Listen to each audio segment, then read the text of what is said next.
Olá, salve, salve! Mais uma Estação Cultura está chegando na tua TV, computador ou dispositivo móvel pelo sinal digital da TVE e também pelo nosso site. Bom, hoje temos várias atrações, mas destacamos dois grandes temas nessa edição. O legado musical do Mestre Borel e a importância africana na cultura gaúcha e também o teatro, num projeto de circulação e ainda um festival com espetáculos e atividades formativas em Canoas. Para falar sobre as atividades ligadas ao teatro, recebemos aqui o Maurício Filber e o Juliano Rangel, que nos falam da peça As 5 Pontas de uma Estrela Torta. E mais o Mário Ferrolho, com quem começamos nosso papo falando da 7ª edição do Festia, Festival Internacional de Teatro em Canoas, que acontece de 1º a 10 de setembro, com 16 espetáculos e atividades formativas. Tudo bom, Mário? Tudo bom, Adonício. Bom, espetáculos não só aqui do estado ou da região metropolitana, mas também uma circulação bem grande de outras montagens de outros estados e de outros lugares diferentes. E atividades formativas também, né? Formadoras. O festival ele tem a proposta de ser bem popular, né? Com muitas atividades de teatro de rua, tem teatro de palco também. E nós, nessa linguagem popular, vai vir o Daniel Toledo, do México, né? Atração internacional. De Alagoas vai vir um trio de forró, que apesar de ser um festival de teatro, a gente inclui outras linguagens também, né? Que eles vão tocar com uma apresentação do Danilo Cavalcante, Mamulengo da Folia. Pois é, apesar de a gente falar, é teatro, mas tem várias outras interfaces, coisas estão interligadas, né? Tipo, essa musicalidade também tem a ver com essas apresentações, também, inclusive tem oficinas a partir do Mamulengo, Isso, né? Todas as edições do Festia a gente sempre trabalhou com essas atividades formativas, né? Que é para formar até curiosos ou quem quer se profissionalizar na área também, né?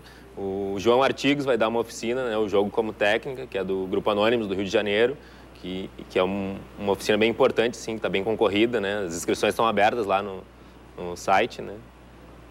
Bom, e esse festival nasce de uma ideia de circulação mesmo, né? Tipo, a partir da circulação de um grupo menor, a ideia de fazer essas trocas. Essas trocas foram realizadas durante um período maior do que a preparação do festival, né? Isso, o Festia é uma realização do Grupo Tia, que na primeira edição era só uma amostra do repertório do grupo que circulou dentro da cidade de Canoas, né? E a gente teve uma resposta tão grande do público que decidiu, vamos seguir fazendo todo ano, né? Era antigamente no mês de agosto, que era o mês de aniversário do grupo, né? Daí, conforme as necessidades, a gente passou para setembro e começou a trazer os grupos amigos. Primeira, segunda edição foram só grupos amigos que apresentaram, na terceira edição já deixou de ser uma amostra, passou a ser um festival. E começou a crescer, né? Trazer grupos de outros estados, de outros países. Fomos atrás de financiamentos de algumas maneiras, né? Ano que vem a gente vai tentar financiamento pela LIC, né? A gente incentiva a cultura do estado.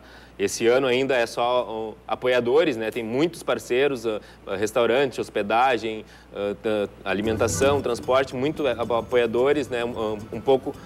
Metade da programação é com o Sesc de Canoas, que é um grande parceiro. Outra metade é com a Secretaria de Cultura de Canoas, que também dá um apoio, uma ajuda de custo, né?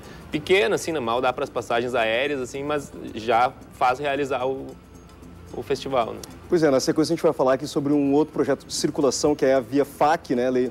Que é o Fundo de Apoio à Cultura aqui do Estado. Mas também essas outras iniciativas são necessárias também, o apoio público, mas também os pequenos apoiadores e também a iniciativa independente é o que faz também a coisa acontecer. A gente sempre fala que sobre a cadeia produtiva da cultura e como está sendo montar esse festival. A gente já falou que alguns pequenos apoiadores e muito também dessas trocas com companhias e pessoas que já conhecem outros estados, outros lugares, para fazer esse fluxo acontecer, né? Sim, é praticamente uma economia solidária, assim. A gente se dispõe a apresentar em festivais de outros grupos, os grupos vêm apresentar no nosso. É sempre uma grande parceria, uma grande troca, um aprendizado, né? Essa semana do pré-festival que nós estamos agora, e de 1º a 10, quando ele vai acontecer, a minha vida eu vivo só para isso, né? Durmo e acordo só para o festival. Então, a gente tem muitas coisas a fazer na produção, são 3, 4, 5 pessoas que estão efetivas, outros só dão pequenos apoios, mas que são essenciais também, né? Para conseguir realizar esse montante, né? Ao total, vamos fazer 27 atividades, né? 16 espetáculos, atividade formativa, festa de lançamento, banda, né? É muita coisa para a gente dar conta corrida, né? Duas atividades por dia, normalmente, né? Então, é uma correria absurda, assim, a gente se vira nos 30. Bom, endereço para as pessoas pegarem informações, porque como são muitas atividades, é importante também que cada vez mais o público chegue junto, né? Principalmente nas atividades de rua, as atividades formativas também, para a gente formar não só público, mas também profissionais e pessoas que gostem das artes cênicas. Então, onde buscar essas informações para acompanhar a programação, Mário? Isso aí, no blog do Festia, no WordPress lá, mas o mais fácil é pelo Facebook, Festia, Festival Internacional de Teatro em Canoas. Busca todas as informações lá da programação.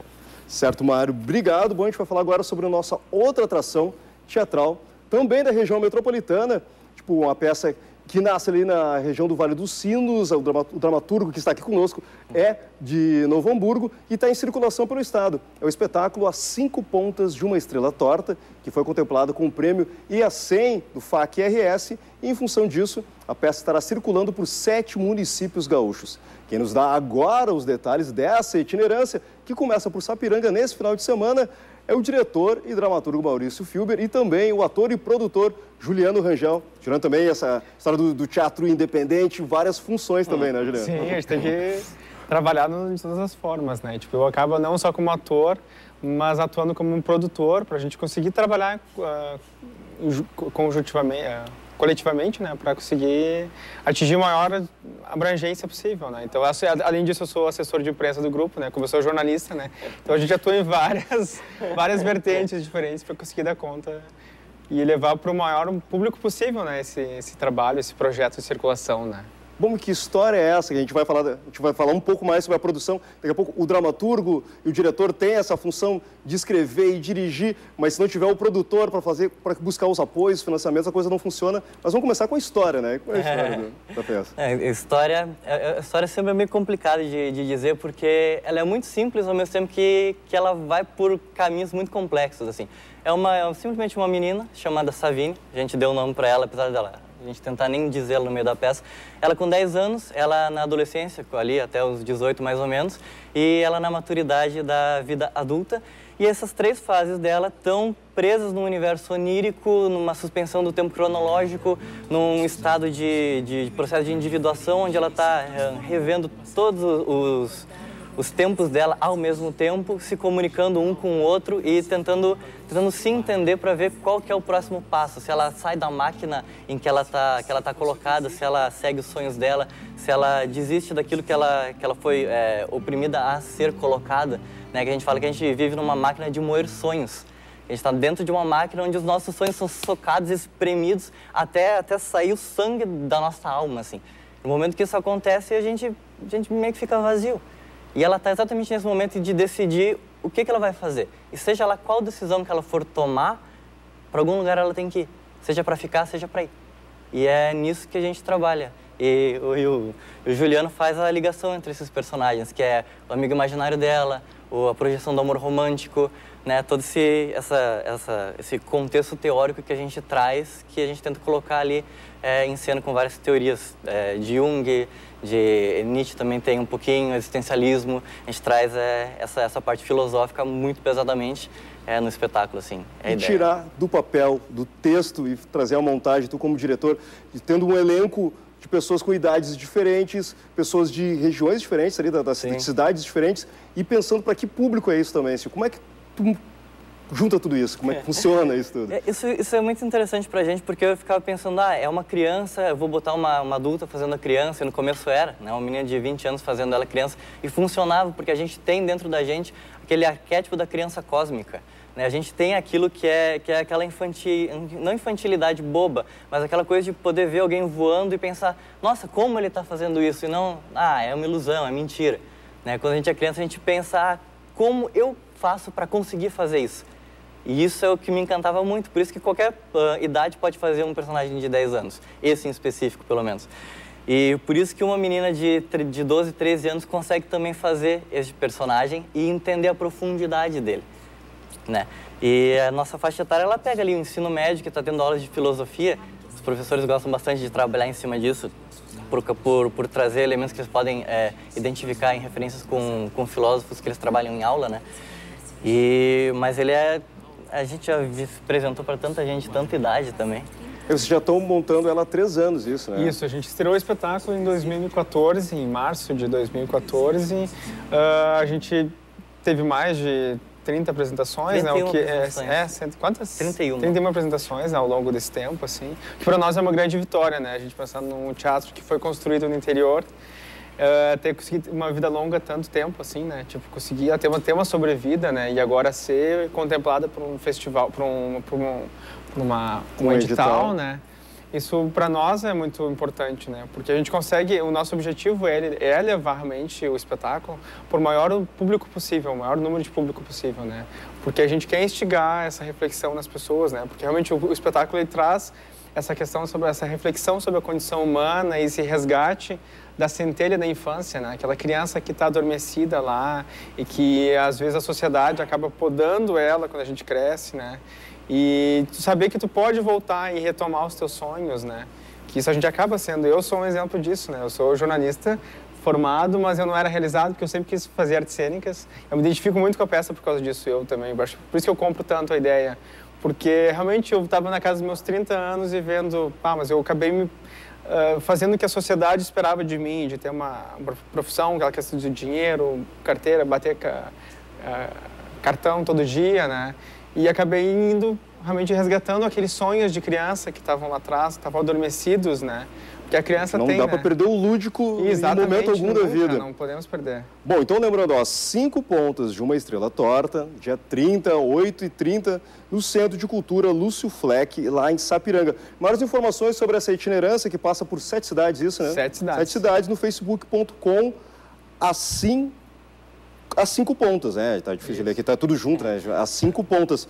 Mário, pra gente encerrar também, destaques rapidinhos aí do que acontece nesses 10 dias aí da programação. Então, convidar o pessoal para a abertura do Festia. Vai ser na sexta-feira agora, dia 1º, às 15 horas, no auditório da Secretaria de Cultura, com a peça Nocturnos, do bonequeiro Daniel Toledo, do México. E logo mais à noite, no estúdio Blackbird, festa de lançamento com a banda Mão do Calado e intervenção cênica de Arthur Fernandes Cortez. Bom, a gente mostra um pouquinho da Mão do Calado e retoma esse serviço no final do programa. Queria agradecer a presença de vocês aí. Parabéns pelos projetos e boa sorte aí. Obrigado. Nessa lida, nessa trincheira cultural. E a gente segue por aqui. Lembrando que vocês, na quarta-feira, a partir das 8 da noite, a Orquestra Jovem do Estado faz a apresentação no Teatro da Santa Casa. O concerto é comemorativo aos 8 anos da orquestra, que tem à frente o maestro Telmo Jaconi. Formada por alunos das redes públicas de ensino, a orquestra executará peças de Handel, Haydn e Piazzolla. Fica então aí a dica musical.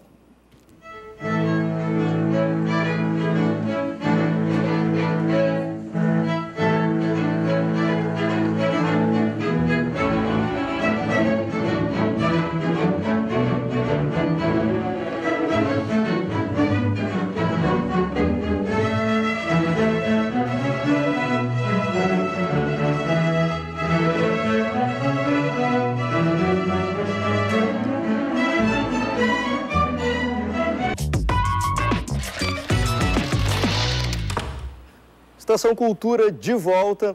Remove é a exposição do artista e gravador Eduardo Resber, que está aberta no Paço Municipal de Porto Alegre. Confira. Na fronteira do desenho e pintura, tendo como princípio a gravura, Eduardo Resbert apresenta obras recentes na mostra Remove. Na gravura a gente passa a tinta, que é uma tinta gordurosa, e no trabalho eu faço um pigmento, que é o pastel seco, e com eu chamo de entintamento. Eu passo a mão sobre o papel e com a gordura da mão vai aderindo no papel. É quase uma tinta de gravura em metal. Então é isso, eu preencho, delimito áreas com a fita adesiva e preencho com pastel seco.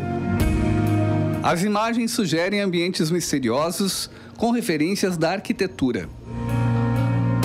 Você trabalha também com o uso muito do preto e do branco, e ocasionalmente com alguma cor. Não, o branco é o papel, eu só uso preto. E o preto tem variações no preto, porque eu mexo com a fibra, quando puxo a fita adesiva, eu acabo rasgando. E quando rasga, mexe com a textura do papel, fica liso, tira a fita, mexe com a fibra. Então, quando tu passa o preto ali, ele vai ficar com uma intensidade diferente, vai aderir mais, que nem na gravura. Quando tu grava a gravura, tu faz uma água tinta, ela aprofunda a gravação na chapa, vai aderir mais tinta. No papel é a mesma coisa, tu fere o papel, o pigmento vai entrar mais dentro da fibra. A cor, ela entrou por uma... Eu comecei a fazer delimitando áreas com régua mesmo, com um lápis vermelho. Aí entrou o vermelho. O vermelho é quase que uma memória, lembrando do Guild.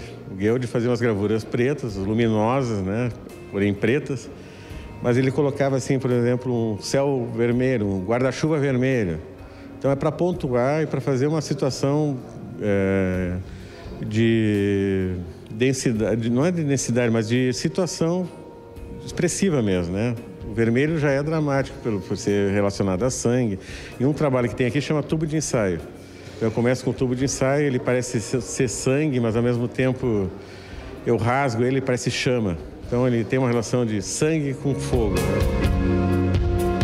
E aqui nessa obra, Eduardo, você está colocando um pouco do processo do seu trabalho em contato com o público, né, para que possa haver esse diálogo, para o conhecimento de como é que a obra nasce. Quando fica o rastro, né, o ateliê geralmente fica todo um rastro, só que o ateliê ele tem ele fica impregnado do tempo também. Tu tira a folha que está pregada na parede, tem o resíduo que fica. Aqui eu simulei durante o dia anterior, fazendo uma ação para fazer um trabalho que ficasse na parede, né? Só que teria que ter mais tempo ainda para ele ficar mais de acordo com o que tu faz no ateliê. Mas ele dá para ter uma noção de como é que se faz esse trabalho. É fita adesiva, papel e pigmento. É isso, não tem nenhum mistério, né? Tu vai olhar e parece que, como é difícil isso. E não é difícil. E justamente isso, são coisas precárias, né? Mas elas são talvez de um conhecimento de tempo, de aprendizado, que eu acabo executando e sai isso. A exposição Remove pode ser vista até o dia 15 de setembro, aqui na Sala da Fonte da Prefeitura Municipal de Porto Alegre, no Paço dos Açorianos.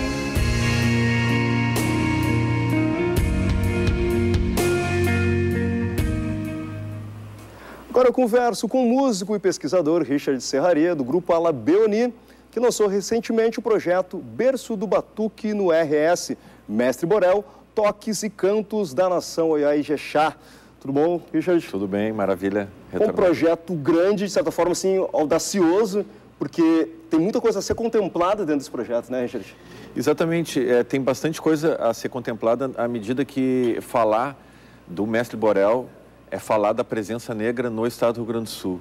O estado do Rio Grande do Sul, a gente sabe que, por grande parte do país, ele é associado como a Europa do Brasil.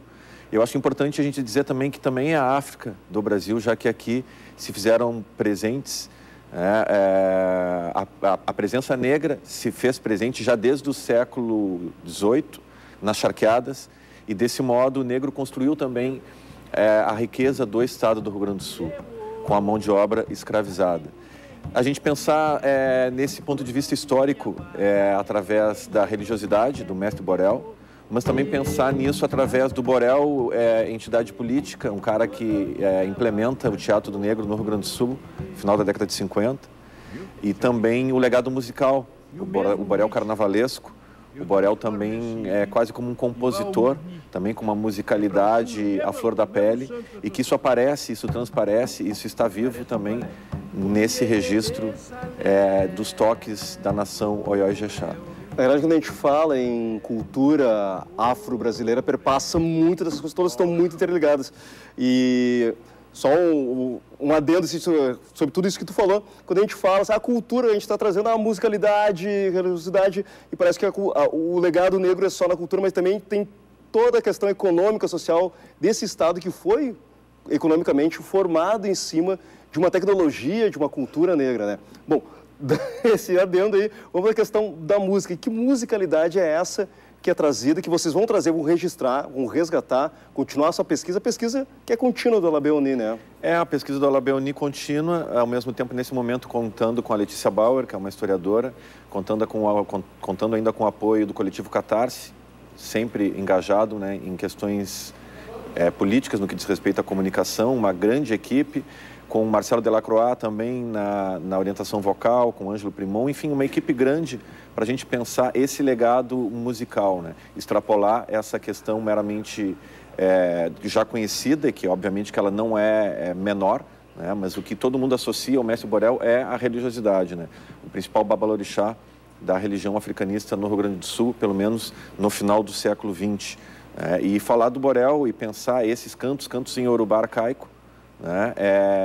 Vivos na presença do seu filho, né? O Pingo Borel, parte do Alabeoni também. Então, eu acho que a gente tem aí uma riqueza muito grande até para a cultura musical do Estado, a cultura artística em diferentes áreas, na dança, na música, na canção, a canção popular, né? Para a gente pensar a apropriação também da comunidade cultural do Estado do Rio Grande do Sul no que diz respeito a esse legado negro. A gente tem também no Estado do Rio Grande do Sul um dado interessante que é ao longo da segunda metade do século XX, sobretudo na década de 40, a instituição do tradicionalismo, com um conjunto de regras, em que me parece, no meu ponto de vista, junto com outros historiadores, com outros pesquisadores, o contingente negro é deixado de lado naquilo que é considerado o folclore oficial do nosso Estado. Isso tem impacto muito grande ao longo dessa segunda metade do século XX, fazendo exatamente com que a contribuição negra não esteja associada a esse folclore oficial, quando os negros, sim, construíram a história do Estado do Rio Grande do Sul com a mão de obra escravizada, como a gente já havia falado anteriormente. Um projeto como esse, eu acho que ele traz essa dimensão de trazer à tona, na contemporaneidade, no século XXI, em 2017, a manifestação negra, como ela ocorria nas charqueadas, como ela ocorria em diferentes territórios quilombolas, em diferentes territórios negros no Estado do Rio Grande do Sul. Portanto, pensar essa importância do Borel, realmente, tu tem toda a razão em fazer esse adendo, né? Na verdade, eu acho que a gente está dando conta da participação política do negro no Estado do Rio Grande do Sul. Para muito além da questão de a gente discutir questões intrínsecas ao movimento negro, eu acho que a gente pensar diversidade no nosso Estado, pensar a política antirracismo, algo muito presente no nosso país ainda hoje, né? Tudo isso eu acho que tem a ver com essa proposta de a gente trazer à tona o acervo do Mestre Borel para a comunidade cultural, para a comunidade em geral do Estado do Rio Grande do Sul e também para o Brasil, né, sem dúvida alguma. Bom, o projeto está em andamento e ele já começa a produzir e resgatar alguns vídeos, algum material audiovisual que já foi produzido enquanto o Mestre Borel ainda estava em vida, está sendo liberado para que volte a ser veiculado e entrar em circulação, principalmente nas plataformas digitais, mas já tem alguns vídeos sendo produzidos. A gente vai ver agora o teaser do projeto, agora rapidinho, roda aí.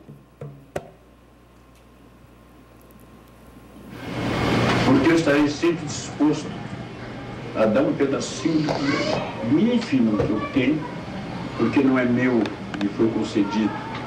Ninguém vai buscar nada sem ser primeiro oferecido. E quem me oferece vai em busca, e quem não vai em busca é que merece. Omolo sambi nidi omiwasa ikereke.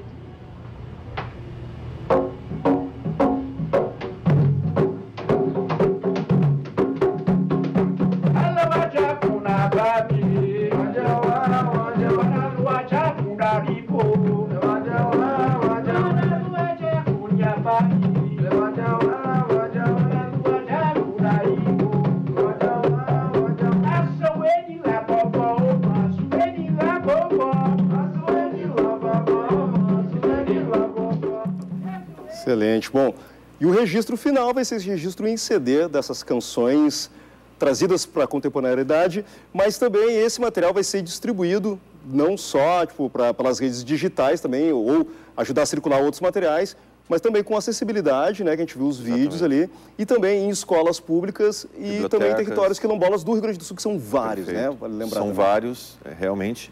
E, na verdade, não são canções, né? São os cantos e toques, né, de Bará a Oxalá. Então, os orixás, cada um deles, né, com parte do ritual, né, gravado com o arranjo do Alabeoni, né, com a sua característica peculiar de ter o tambor de supapo como elemento de destaque.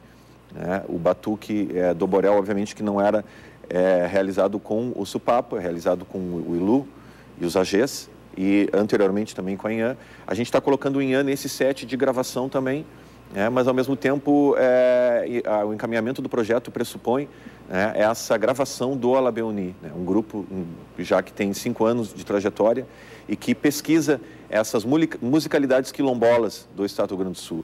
O maçambique de Osório, o quicumbi e o ensaio de pagamento de promessas de Mostardas e Tavares, assim como de Cachoeira do Sul, o candombe de Porto Alegre, o candombe de Pelotas, o candombe de Bagé, o candombe de Santana do Livramento, e também o batuque de Nação e o Ijexá. São essas as musicalidades que fazem parte do Alabeuni, musicalidades quilombolas do Rio Grande do Sul, e nesse projeto a gente grava então com esse arranjo Alabeuni, onde o tambor de supapo encontra o ilu, encontra a inhã, para a gente respeitosamente, como reverência, tem como referência o mestre Borel, uma figura proeminente da cultura negra no estado do Rio Grande do Sul, sem dúvida alguma. Bom, parabéns pelo projeto, Richard. Te agradeço. A todos vocês, boa sorte no curso aí da coisa toda. Lembrando, batuque do RS Mestre Borel, tu pode entrar ali, procurar como projeto Berco do Batuque, aí sem o C cedilha, do Batuque rs.wordpress, ou joga lá projeto Berço do Batuque na busca que tu encontra. Obrigado, Richard. Que agradeço, certo? Valeu. Bom, e nós encerramos essa edição da Estação Cultura com a banda Mundo Calado, que a gente já falou lá no comecinho do programa, banda de Canoas, que se apresenta nessa sexta-feira no estúdio Blackbird, na abertura do Festia. Tchau e até amanhã com mais uma edição da Estação Cultura. Que tá no ar, eu tô ligado nessa farsa, ninguém vai me calar. E é na pressão, pois hoje eu venho pra derrubar reis e castelos de areia. Eu viro teu pesadelo. Parado, mãos ao ar, cuidado com o que tu pensa. De longe eu sinto o cheiro de cada ovelha que escapa do rebanho. Os lobos dão as voltas e vamos ver se tem dinheiro. Mudou, manda a carta, explica ao surdo que dá um sinal, se quebrem nos muros do cabresto que é do futuro. No mundo vem, cérebro faz do consumo. A revolta faz o murmúrio. O cabresto que é do futuro. Me diz quanto que tu tem. W Negreiro é o trem. E gasta aquilo que não tem. E deva mais. E coma na mão do teu pé. Com a batata e costa o caravela na costa do Brasil. Brasil, taca de pão na cultura do não viu. Acenda o pavio pelos ancestrais. E hoje navegamos